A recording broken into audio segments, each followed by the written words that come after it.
with the what you might call the anticipation, and some might even call it the planned implosion of this economy and riots in the street, and using Rex 84 program to be implemented. Okay, well, let me talk a little bit about the European Union first and the one world currency. The European Union doesn't have a mechanism for getting together and doing something about the banks over there, as I understand it.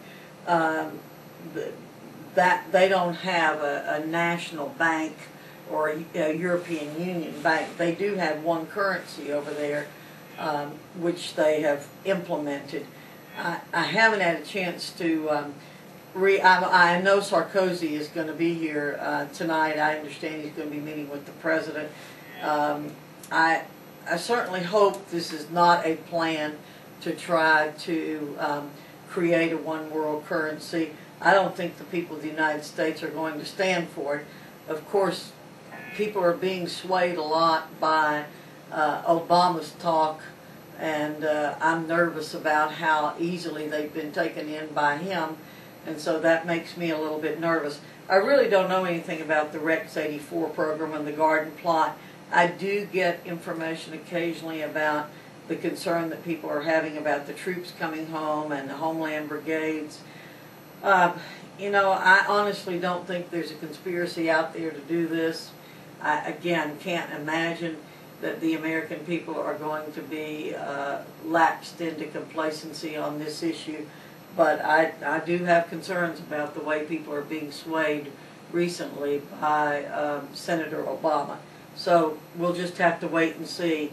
I can tell you that there's a fairly large group of folks in the Congress who will do everything that they can to see this stopped if there's somebody who's planning to do it. We've got a lot of phone calls, so we're going to go ahead and move to another call. I want to thank you for calling in, sir. All right, thank you. Okay, you're on The Real News with Ms. Fox. Are you with us? Yes, Sam. Thank you very much for taking my call. Ms. Fox, thank you for your time this morning. My name is Brad Cobb. I'm a member of your district, and I'd like very much, I thank you for having the integrity to do the job that you do for us in Washington. Thank you for saying so. Well, no ma'am, thank you.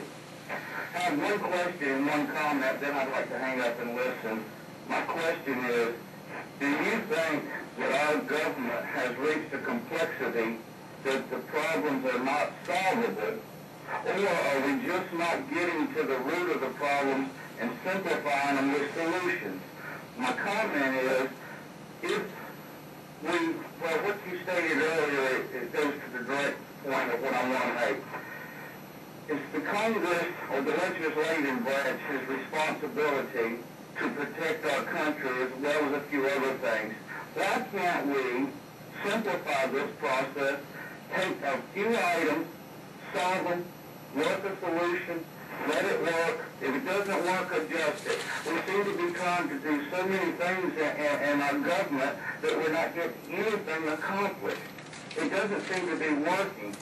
It seems like the complexity of our government is interfering with the solutions or the direction of the solution. And I wish there was some way that we could simplify it so you folks could get your job done and do one thing start to finish.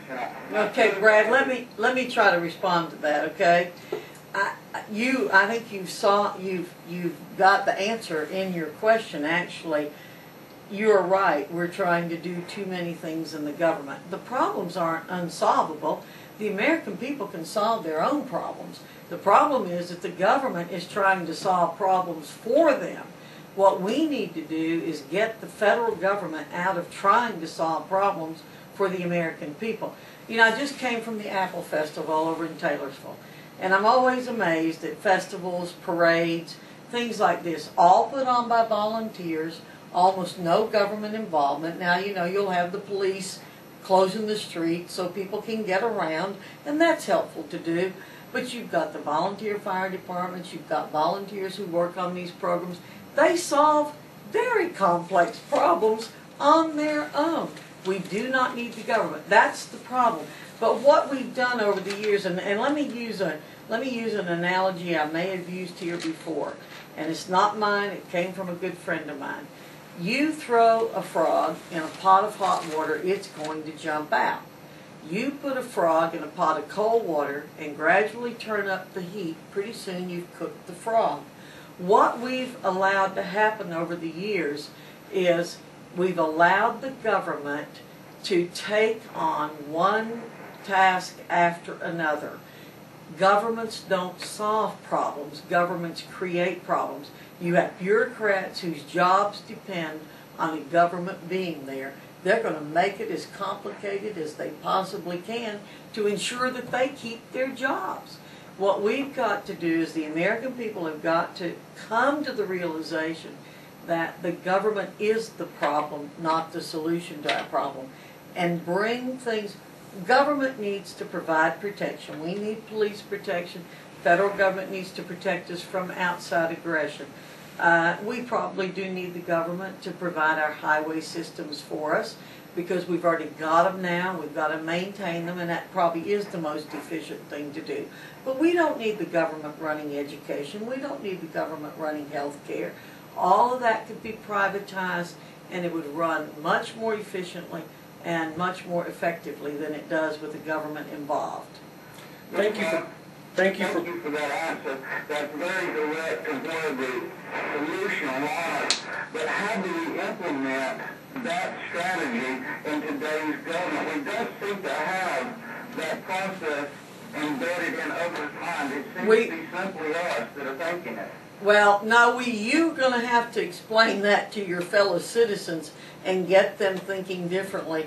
You know, I can do my part by standing up the way I do and saying the things I say, but people that you talk to, you've got to explain it to them in simple terms. You've got to make them understand that. You need to write letters to the editor. You need to put columns in the paper.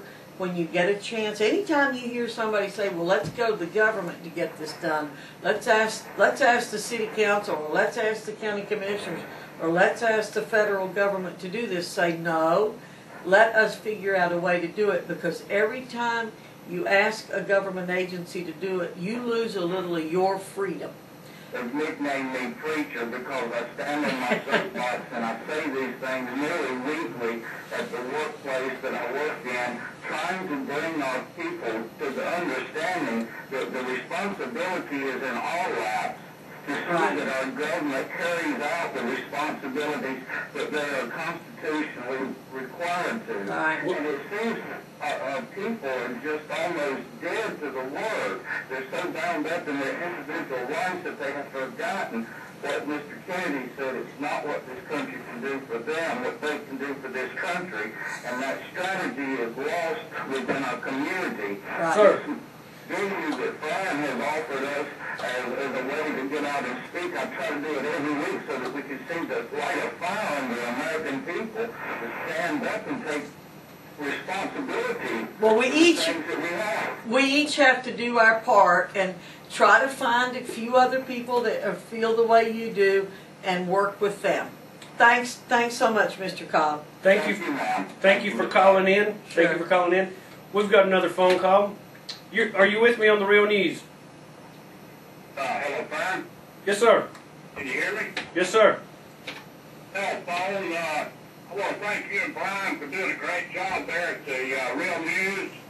And I'm thankful Miss Foxx showed up today, and I'd like to thank her for what she did on the floor of the House here the other day, talking about the bailout. That's exactly how we feel about it.